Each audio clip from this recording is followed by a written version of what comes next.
Hey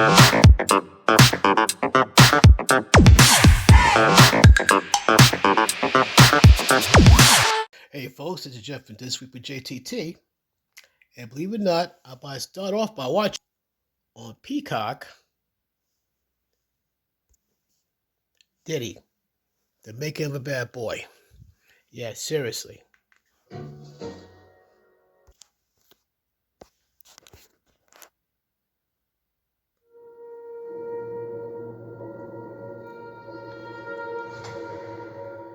Oh, nobody's shooting me. Nobody's shooting me. Nobody's shooting me. They shooting to make sure somebody is shooting me. Don't be acting crazy in front of all these people. Oh yeah. Oh yeah. This is gonna happen. Spoilers ahead, folks. I'll probably talk about little things that goes on Diddy, the making of a bad boy. I'm not gonna try to say video copy from this device to show you guys that be copyright infringement the whole bit. I will talk about as time go on, that we know what's going on. So let's see how it goes. This is the very beginnings of it. Yeah, one of the footage that showed already that the infamous footage in the hotel, him in a towel, grabbing Cassie, and starting to really drag her hard and pretty much beating the brakes off her. As the whole world seen it because he tried to be slick, try to get the video footage. No, the footage came out. And that's when things really, really went south in heaven for Diddy. And it showed footage when not one, but both his residences, one in Florida and one in California, have been raided by Homeland Security.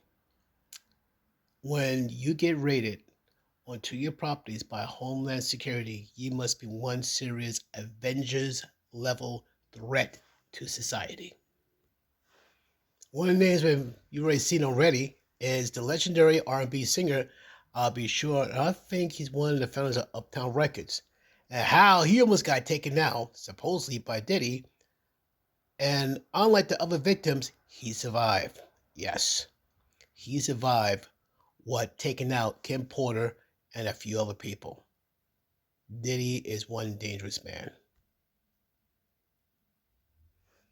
As read here on this here, after the Sean Diddy Combs arrest in September of 2024, a documentary crew contacted some of his closest friends to get an insight who Sean was. So one of the questions is not what he it's it's what happened to him. Not so much what he has done, but what happened to him to transform him from a little boy to this monster. That's a question we all love to know. Okay, one of the people who has introduced in this documentary, his name is Tim Patterson, a childhood friend of Sean Combs. Now you're wondering what? If you see the special, this man's in the middle of the woods. The question is why is he in the middle of the woods? Because he's probably safe in the middle of the woods. And there's no way you'd be in the middle of the woods without having a couple of pew-pews around you. And I can guarantee you this guy is not going to be caught off guard. You try to sneak up on this guy, he got ways to protect himself. He has ways to make you disappear if you try to come after him in his element. But this man's going to talk about Sean Combs, one of his oldest friends. Yeah, Tim Patterson, one of Puffy's friends. He went from living in the hood, living in the suburbs, now living in the middle of nowhere. And the person he once knew as his friend, closest thing to a brother, has been monsterized. He don't recognize him. He's not the person he grew up with. He just seems like this dangerous creature. And he's gotta explain to people okay, this is the Sean Combs I knew in the early years. His Tim would describe Sean came from as a product of two Harlem it people. Remember these people are great, status, wealth, and all that, but not on the right side of the law. You know what I'm saying? But very well known and all that. People of status, respect. But there's more to it. How crazy is that? His mom is Janice, his father is Melvin, and he grew up in Mont Vernon, New York, which is not too far away from Manhattan. I think about 30 minutes away, if I'm correct. And basically to get away from the hood. But keep listening though. Like if you keep watching the show, then like I said, this thing is full of spoilers. So if you haven't seen it yet, I strongly recommend that you go and watch this on Peacock before you watch this video. Seriously. Sean was born and raised on the north side on Mount Vernon, while Tim was born and raised on the south side on Mount Vernon. And he stayed in the south side until the age of 5 years old. Another person in this documentary, his name is Gene Deal. He's one of Sean Combs' bodyguards, like from 1991 to 2005. And he talked about Sean's father. He was a gangster, hustler, and a player. Unfortunately, he's also a snitch to the cops. You know very well if you'll be a snitch to the cops, especially in those streets back then, your shelf life is not gonna be long. They didn't go into details what happened to him, but the guy is was no longer alive basically. And Sean's about maybe 5 years old when it happened. And so far from looking at, Sean's father was pretty much like part of a group of men who was led by Nicky Barnes in the streets of New York. Keyword was. So if Sean's father was snitching on Nicky Barnes' operation, you already know the outcome. No other words are needed. The irony is when Melvin was unalive, his wife Janice, had a lot of money, had a big house in Mount Vernon. They need to have that house occupied, preferably with a person who has a kid, a son, close to Sean's age. So that's where Tim comes in. Needless to say, when Tim moved from south side to north side, it's like, wow, he's moving on up. He never knew black people could look, could move like that, could move up socially like that, economically like that. He didn't know that. Dress a certain way, move a certain way, talk a certain way. But the biggest surprise is when he first met Sean. Oh yeah, when Tim met Sean, the way he dressed with jewelry, rings, bracelet, hat. He dressed for a 4-year-old. He dressed like he's a 30-year-old man. He was dressed to literally impress and let people know, like, hey, this is who I am. Respect me. Another person who was a childhood friend of Sean Combs was Lee Davis, aka DJ Easy Lee. Another name you should remember is Rich Parker, Sean Combs' friend of many years. And this I didn't know. I don't know he was part of this dance battle crew called the 7 Up. That is pretty wild. There's a movie called the 7 Ups and all that, but that's a different, thing altogether. But it was like they had dance battles in New York, turns of dance battle. And also, Puff had the best everything, best clothing, best jewelry. So he had like one of the first guys to have a Gucci watch. So he's all about status, plain and simple. Yeah, not surprising he went to a Catholic school, not a public school. Nothing but the best from Mr. Sean Combs. All in all, he's like the rich kid, but unfortunately, there's sense that he's not all that tough, which means it made him into a target. And unfortunately, a target for him to possibly being bullied, pushed around. Ironic enough, Tim tried the best he can to help protect Sean. But I think after he graduated high school, he went to the military, and then he haven't seen that much of Sean after that. This part you should listen to, seriously. Quite a bit of research done on a body of work that we really refer to a lot. It's called Adverse Childhood Experiences, or ACEs. It can be everything from witnessing domestic violence, physical abuse. It could be having a parent who's absent. Here's a man who lost his father early in life under some very violent, tragic circumstances. If you've lost a parent, there's a desire to belong to something bigger than yourself, to not be isolated, to belong to a group, to fit in. So in short, to belong to something bigger, greater than himself, he got to belong to a group or a gang to be exact.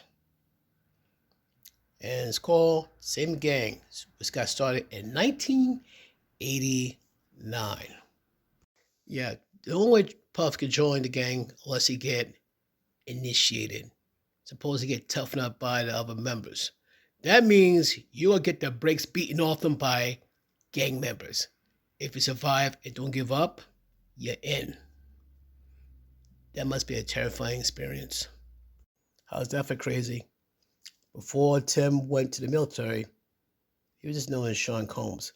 But when Tim came out of the military and Sean been with the same gang for X amount of time, he's now known as Puff. Things just took a different change. So, from learning all in all, after being with the same gang, he's no longer known as wimpy, pushover. No, he's hard. He's tough. He's dangerous.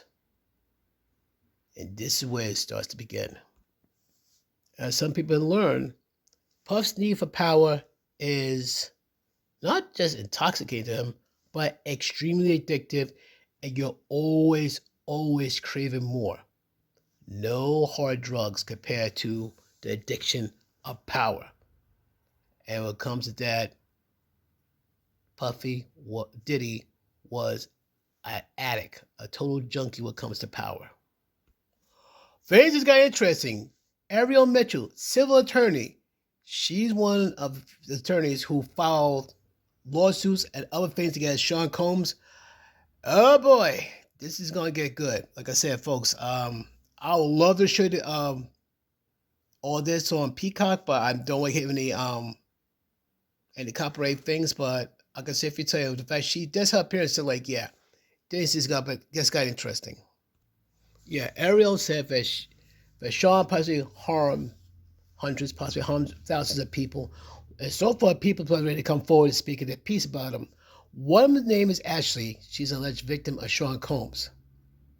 And now she's afraid because she thinks of what happened to her.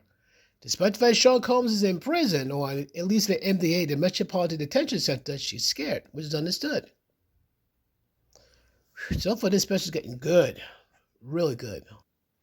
Yeah, friends of Sean's first girlfriend, her name is Tracy, and she's from Brooklyn, New York, my hometown. Give it up for Brooklyn. This is Ron Lawrence, Sean Combs' classmate and producer, and I believe they met each other in Howard University. I didn't know this either. Heavy D, who was also part of Heavy D, the boys used to come to Howard University like crazy. They also part of the first act signed to Uptown Records, in which I believe Diddy and I think, I'll be sure, and I forget there's two other people involved who created Uptown Records, but Heavy D is one of the first big acts there. This being told by Sharon Carpenter, an on-air journalist, part of Revolt from 2013 to 2015. Pretty wild stuff. So basically, through some connections, I don't know how he did it, but he somebody become an intern for Uptown Records, became part of that part of Uptown Records. And one of the people there is soul R&B legend Al B. Sure. As I said, he worked with Jodeci, Mary J. Blige. That is wild. As well as Heavy D and the Boys. So in other words, Al B. Sure took something like Uptown Records, sort of a little fledgling company, to a bit of a monster giant record company. That's very cool. Imagine Sean and Cole, somehow, for persistence, somehow made I don't know how to describe it. He's how made a good connection with Andre Pharrell on that, and eventually found his way into Uptown Records. Does me how, but maybe I don't want to know how, but yeah, he found his way to Uptown Records, one way or the other. Thus, Sean became an intern in Uptown Records in the 1990s. And this way, Sean got his foot in the door, and he got in and stayed in since, until he had his own. So while Sean was interning at Uptown Records, his three parties of his own, making money in the process. So imagine like in Howard University, must be pretty good, lucrative deals, doing that. And you probably know some people in the music industry like Heavy D, so those probably must be pretty epic. And this is where it leads into, unfortunately, the City College incident where some lives were lost because the event was overbooked. It's like for a celebrity charity basketball game, plus they have some musical acts of celebrities. But if I heard the story correctly, they overbooked the event and it got pretty bad from there. Supposedly the proceeds supposed to go for AIDS research. Top tier celebrities were Mike Tyson, LL Cool J, and Heavy D himself. But tragedy took a very bad turn. December 28th, 1991, I think that's when it happened. The incident in the college campus. Unfortunately, in the City College incident, WBS promoted the event like it had 10,000 seats, but City College only had like 2,700. I mean, it got super crowded, which makes for very hazardous, conditions.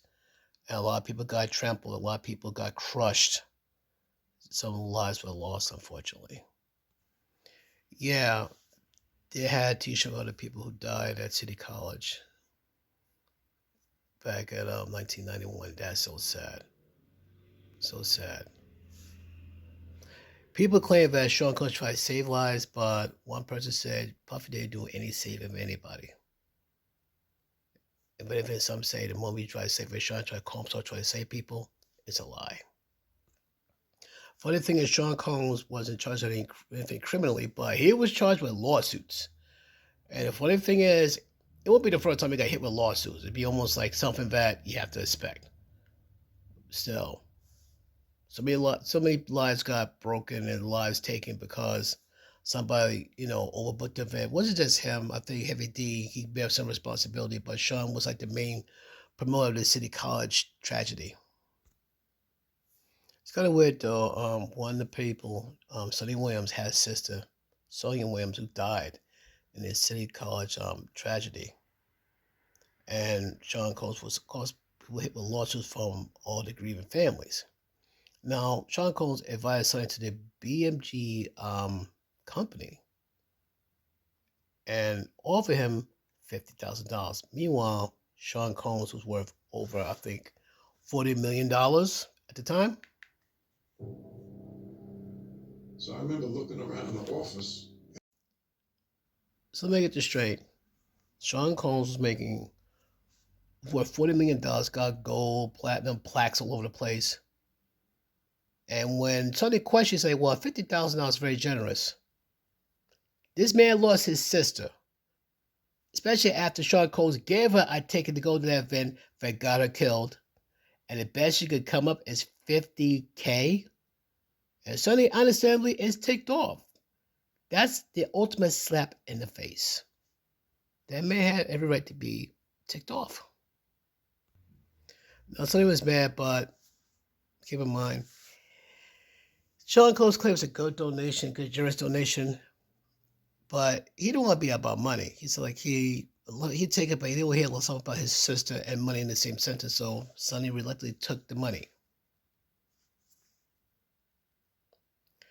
And this is the irony, though. It says here, while no criminal charges were filed, a state judge ruled the college was 50% responsible for the deaths and injuries, even though Sean Combs and Heavy D were the main promoters of it. The irony is that the college covered 50% of deaths and injuries. Heavy D and Combs covered up 50%, and Combs settled the lawsuits privately. Basically, I think all debts were settled, if I heard correctly.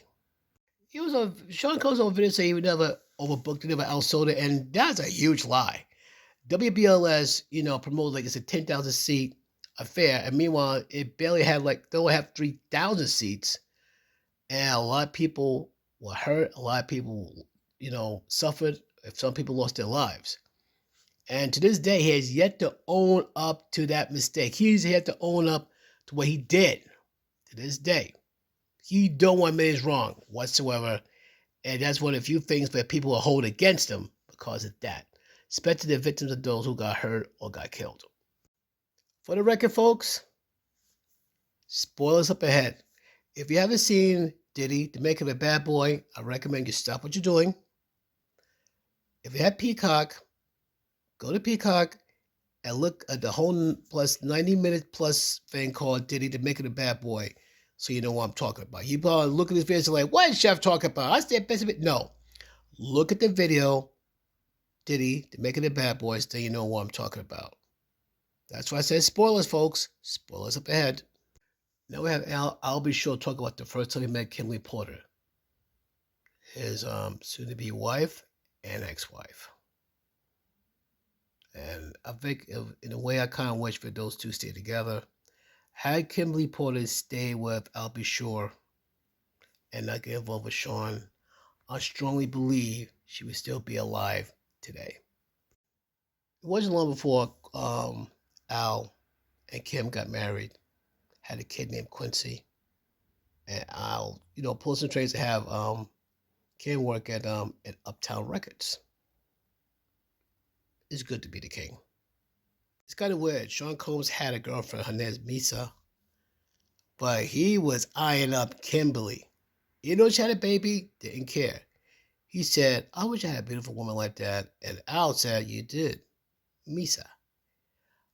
They claim that it's love at first sight. I don't know about that. I think it's the longing to have that person belong to him. Am I right or wrong on that one? Guys like Sean are very dangerous when it comes to women. You can have a married to a wife. If guys like Sean try to come for your woman, he is relentless like a serial killer. He will not stop till he gets that woman. Doesn't matter if she's married to you. Doesn't matter if she's engaged to you. Doesn't matter if she's your girlfriend. Men like Sean are dangerous. If you see a guy like Sean who might be looking to your girl's way, do yourself a favor. You better circle your wagons, do whatever it takes to protect your girl. Guys like Sean will not rest until your girl becomes his girl. That's something you must, and I beg and I implore you to remember. Person's talking next will be like Myla Morales. She's Sean Combs' makeup artist. And she talks about Sean and Kim. In fact, it shows a photo of Sean and Kim together. There's a whole controversy saying that P. Diddy adopted Al B. Shore's son, Quincy. And they make it sound like Al B. Shore was not a good person, and that's not right. And you notice his name, Quincy, is still Brown. Not Combs, Brown. So basically the stuff about Diddy adopted Quincy was all cap. And hopefully people like Al B. Shore and other people who've been victims of Sean Combs will get justice soon enough. Yeah, it sounds like Al B. Shore's getting tired of Puffy's crap. It's always going to happen. He wants to say something, but he can't because there's some legal proceedings. He can't say anything right now in the moment during the taping of the documentary, but I won't be surprised come May 5th, something's going to be said. There's a lot of people that Puff made very angry. Puff made a lot of enemies. He thought he eliminated most and controlled the rest. The problem is making so many enemies. You think he got rid of them all? It just takes one or two to start bringing you down. If I'm a betting man, I say about close to a dozen of these people will be the ones that come forward, come looking for you. And I can almost guarantee you, out of the dozen, one or two are going to be legit A-listers. Like I said before, May of this year, May 5th, get ready. The 4th of July is going to begin May 5th. Okay, I hope you remember that part where Kimmy tried to warn Al not to play tough. He could get himself killed. And Al did say, listen to Kimberly, meaning from her words, the lost words. Listen to Kimberly. She knows stuff. She hears stuff. Though she's gone, her words will not be forgotten. And those words will be probably used as possible testimony against Sean Combs. So I'll be sure to play it smart. I give him credit for that. He played it smart. He didn't let his emotions get the better of him. He think very long and clear. He's playing the long game, and he's picking his time. And I won't be surprised others are going to you know, buy their time. And when the time comes, we all will see. The other person, her name is Lisa Bloom. She's a civil rights attorney. And basically, there's some talk about domestic abuse. And the victim would be Kim Porter. But who would be her abuser? There's a claim, but there's no evidence that Kim Porter was a victim of domestic violence. Are you sure about that? Are you sure about that? Yeah, I beg to differ. Just because you can't see the injuries doesn't mean she wasn't hurt. Yeah. I'm not going to say what he did because I had no proof myself, but let's just say I wouldn't be surprised. Simple as that. Because Sean Combs is such a person. Yeah, it's kind of wild how he went from intern to director A&R and then eventually became a CEO of his own brand. How crazy is that? So basically, he left Uptown Records, started his own called Bad Boy. He's his own CEO, owned everything though. Tim pretty much took over Sean's old job. So they just got interested. He pretty much inherited his workload, among other things. So Tim was going to be one hardworking dude.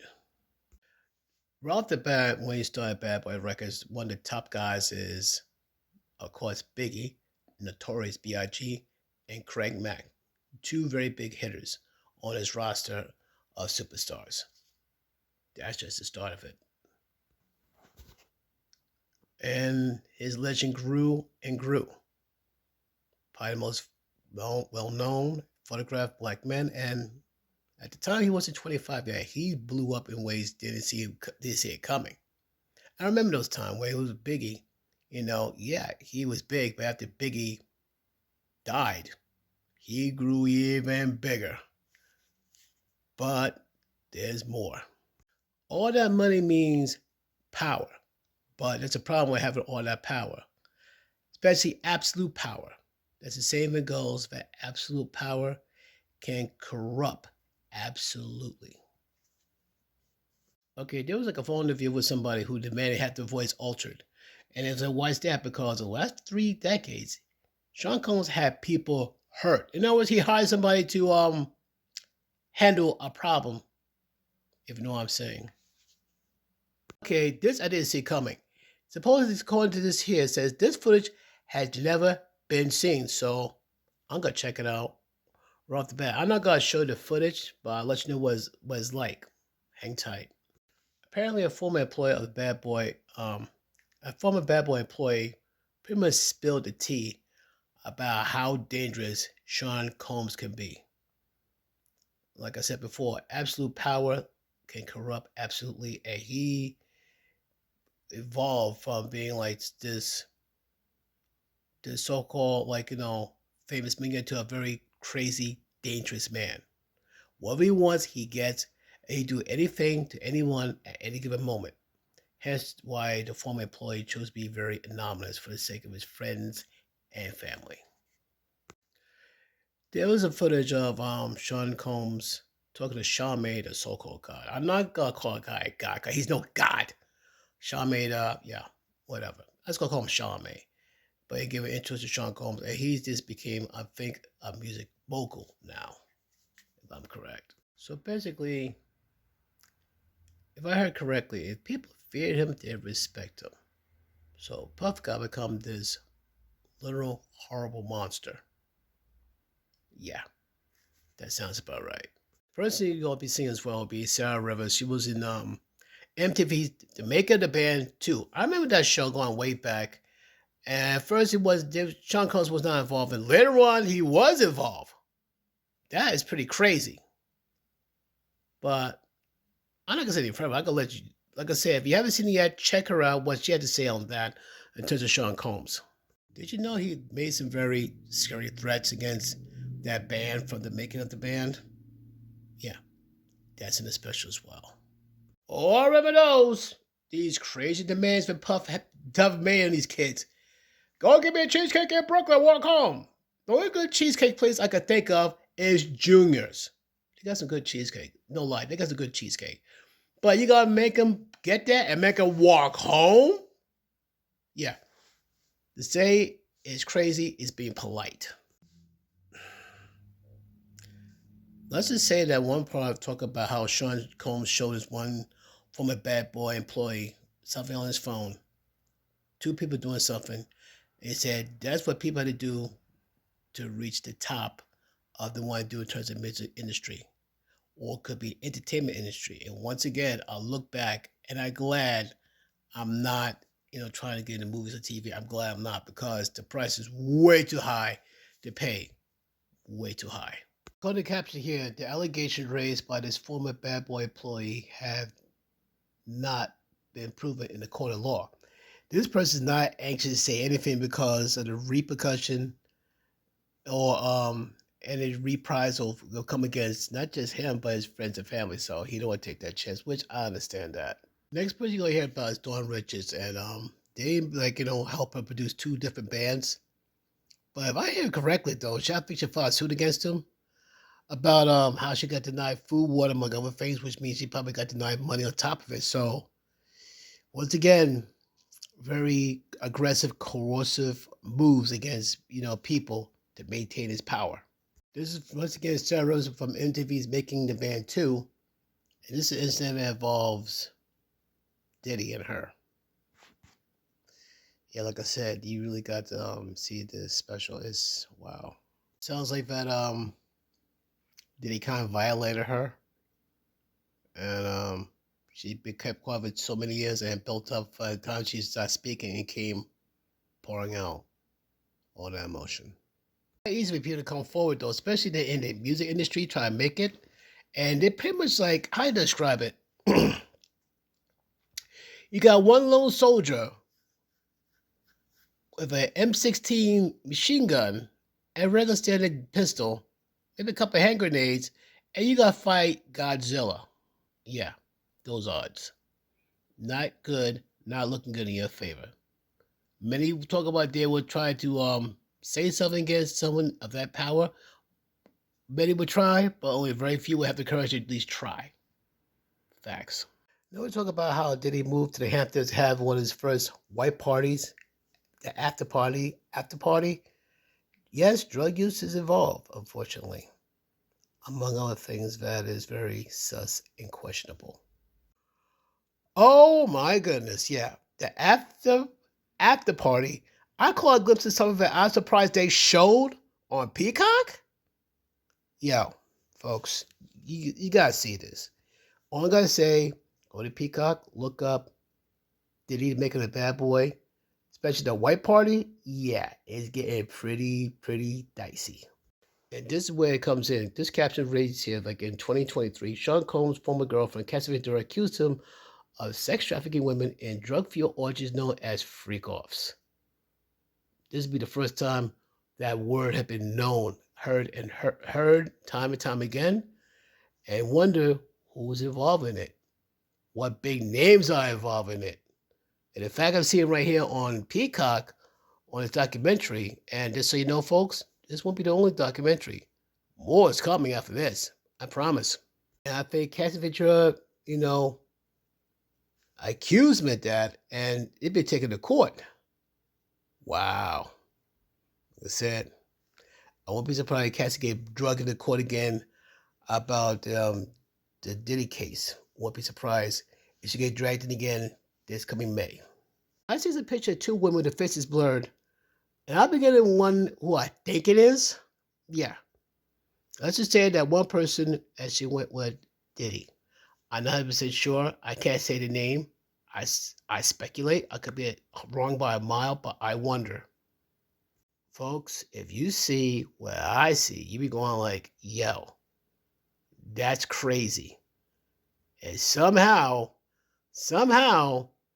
Peacock somehow pulled it off. But yet, there's no such thing as a freak off. Right.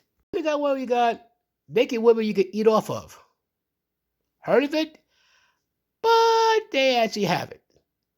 Crazy.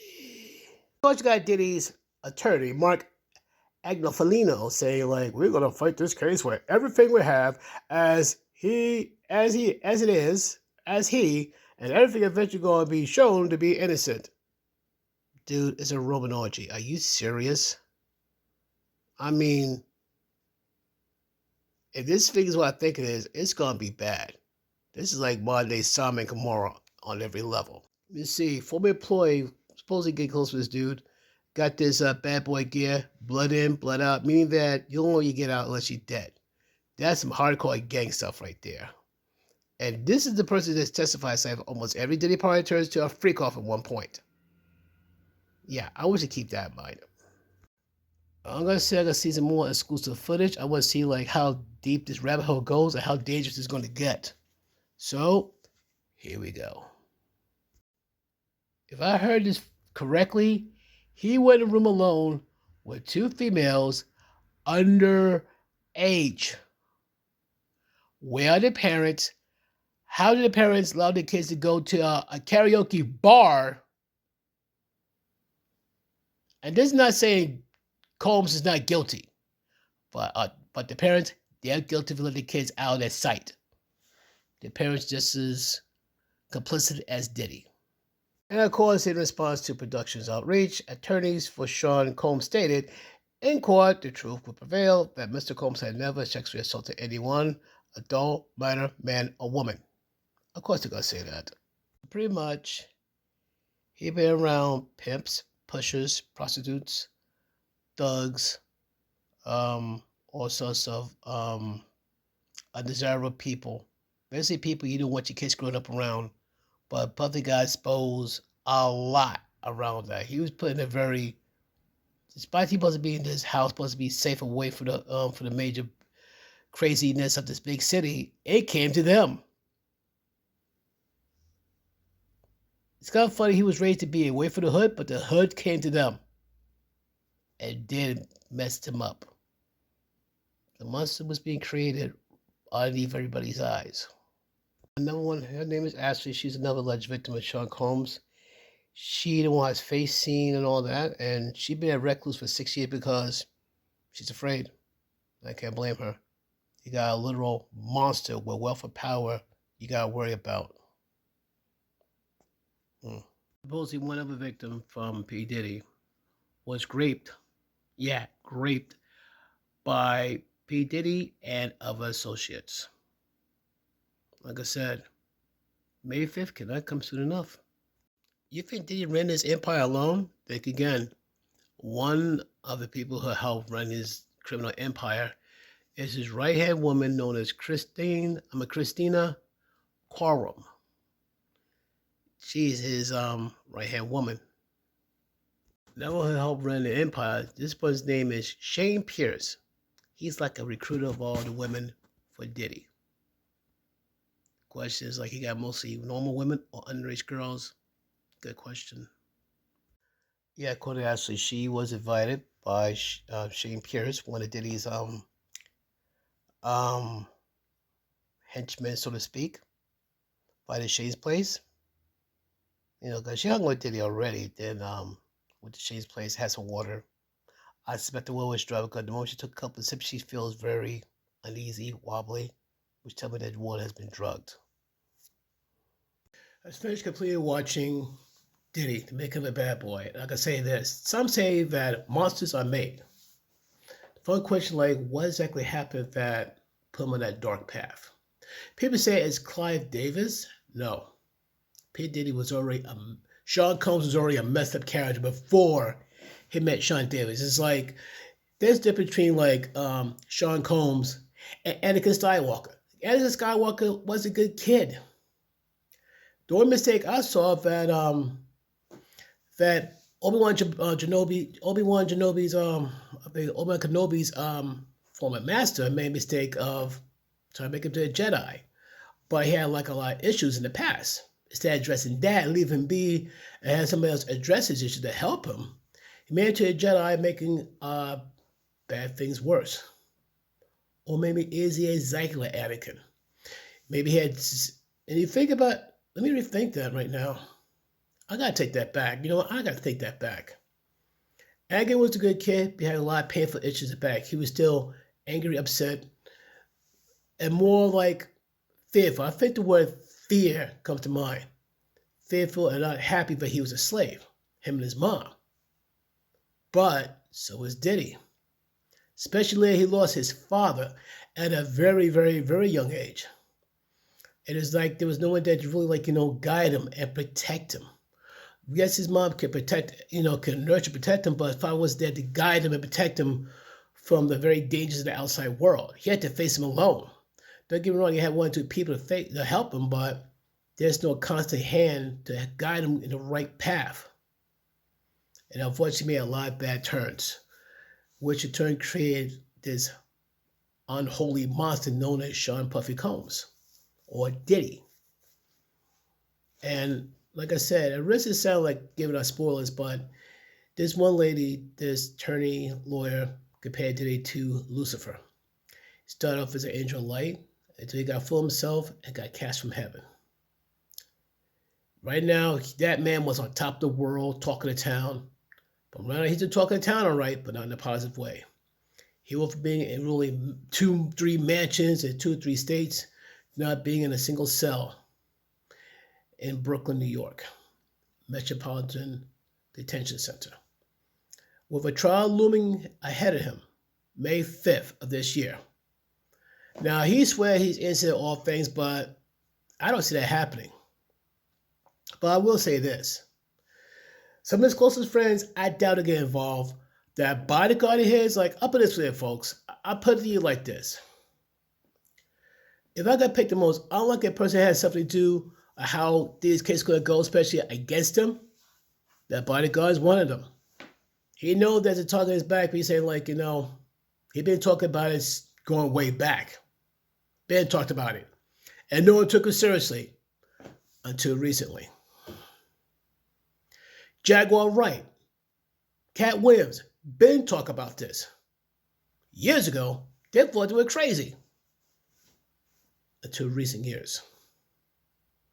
But one person, I'm not gonna lie, I thought there's one person, I'll be sure, we're probably gonna keep away from this, but number one, Kim was someone who was close, near and dear to his heart, always has, always will be. She gave birth to his son, Quincy, for heaven's sakes. And Al almost died himself. It's kind of weird. 5 people who was part of Uptown Records who started it. Andre Harrell, Heavy D, Al B. Shore, Kim Porter, Puffy. Andre Harrell, heart attack. Heavy D, heart attack. Kim, pneumonia. Adley died with multiple organ failures. I don't know what the heck. I think some type of operation started in terms of do something about a hernia. Next thing you know, he almost died himself. He was not supposed to be alive, but for the grace of God, Al B. Shore is alive. If you've seen the special, I think if I'm a betting man, Al did not confirm nor denied he'd be involved in the trial. He said because of legality reasons, which I get that. This man who survived it, playing with his cards close to his chest, he's not going to reveal what's he going to do, what's he going to say. He did say, though, he's aware of what's going on. He's aware who may or may not be involved. But he been keeping notes. In other words, Al got receipts. Al got receipts. And if I'm a betting man, come May 5th, don't be surprised you're going to see those receipts from Al. Cassie Ventura, despite the fact she got a settlement from Sean Combs for the assault that he put upon her, and I'm still going wow. Don't be surprised she be involved in that one. Jaguar Wright, don't be surprised she put in there. There's so many people involved. That's why I said earlier, there's going to be no speedy trial. The one thing I want to hear, as well as rest of anybody else who heard about this thing with Diddy, is at least one or more A-listers coming forward and saying something. There are going to be countless other victims. But the moment you hear one A-lister, especially if that A-lister was a minor And you know who I'm talking about? At least one or two people? Yeah. The moment that one of them speaks out against what Puffy has done, it's a wrap. You can scream for the rooftops, I'm innocent, but you know who's screaming that too? Satan is trying to act like he's innocent, and guess what? God's not having it. Satan's guilty as charged. He's done. So is Diddy. All it takes now to have one or two people stand up and say, like, this is what happened. The people who are non-celebs, who are non-A-listers, most likely you're going to hear from them first, but trust me, the moment you hear the first A-lister, forget about it. The people who are not A-listers, who are not celebs, who are victims of Sean Combs, they're going to begin to cracks in the wall and they're going to be big.